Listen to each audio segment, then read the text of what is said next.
today I'm going to show you how to remove popcorn ceilings, or how I remove popcorn ceilings. I showed you the sander. I didn't really like it. It was almost 150 bucks on Amazon, so today I'm going to show you my preferred method, how I do it. Okay, so first thing is you have to remember that if you have an older house, I believe it's before 1978. If I'm wrong, here's the actual date. Anytime before that, you run the risk of having asbestos in your popcorn ceiling. So you always want to wear respirators. And even with this strategy that I use, you still want to use a respirator, but this helps reduce the dust a lot. And basically, what you do is you go buy one of these. You can get one at Lowe's or Home Depot for 20 bucks, or if you don't live near a Lowe's or Home Depot, I'll put a link. You can get one online for about 20 bucks. Just a little 2-gallon sprayer.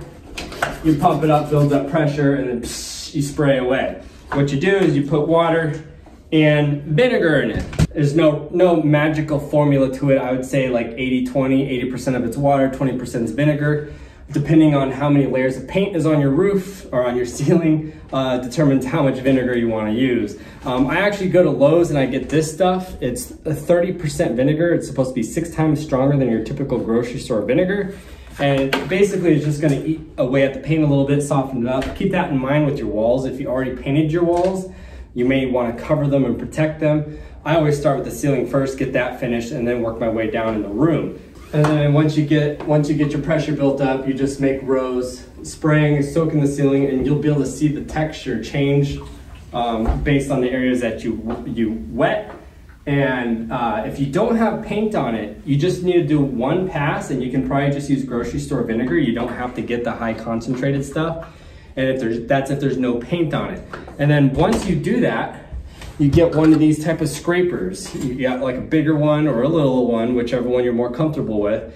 And you're gonna, like if here's the ceiling, you're gonna go at like a 45-degree angle and just scrape evenly around the ceiling. All the popcorn magically come off if there's no paint. Typically, a lot of houses you'll find the closet, the ceiling hasn't been painted, and so the popcorn will come off super easy in the closet.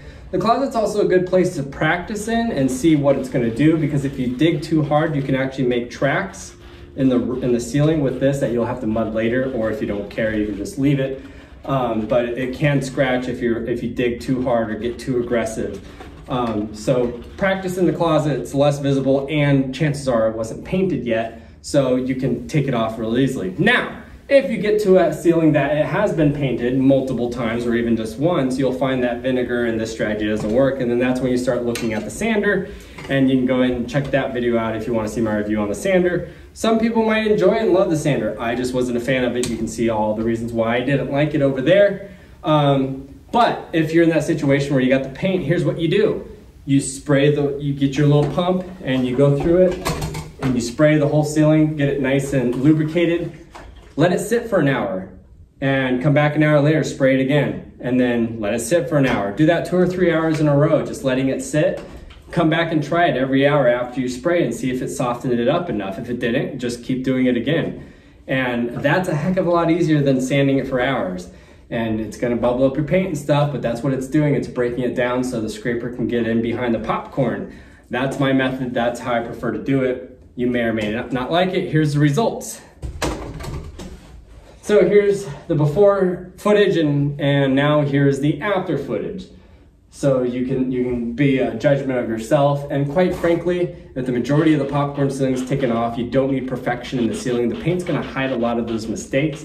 And next time you go to your friend's house or you're out in public, go look at the ceiling and you'll see all sorts of imperfections that nobody even notices because people don't pay that much detail to the ceiling. So if the bulk of the popcorn is removed, which in fairness, you could do that with even the sander, just do a rough sand and get like that orange peel texture if you don't want to do the spray with the vinegar. Just make sure you wear a respirator. But you don't have to really look for perfection. You're just knocking down the bulk of the popcorn and it'll look great. When you start scraping all the popcorn off, that's gonna be a mess that you're not gonna want on your carpet. So cover your carpet! If there's a project that you're working on you need some help with, maybe I need help in this house as well, so I can show you in a video. So comment below what you need help with. If you want to see my review on the ceiling sander from Amazon, go ahead and click the link over there. There's also other videos there you can check out for helpful tips on fixing your house.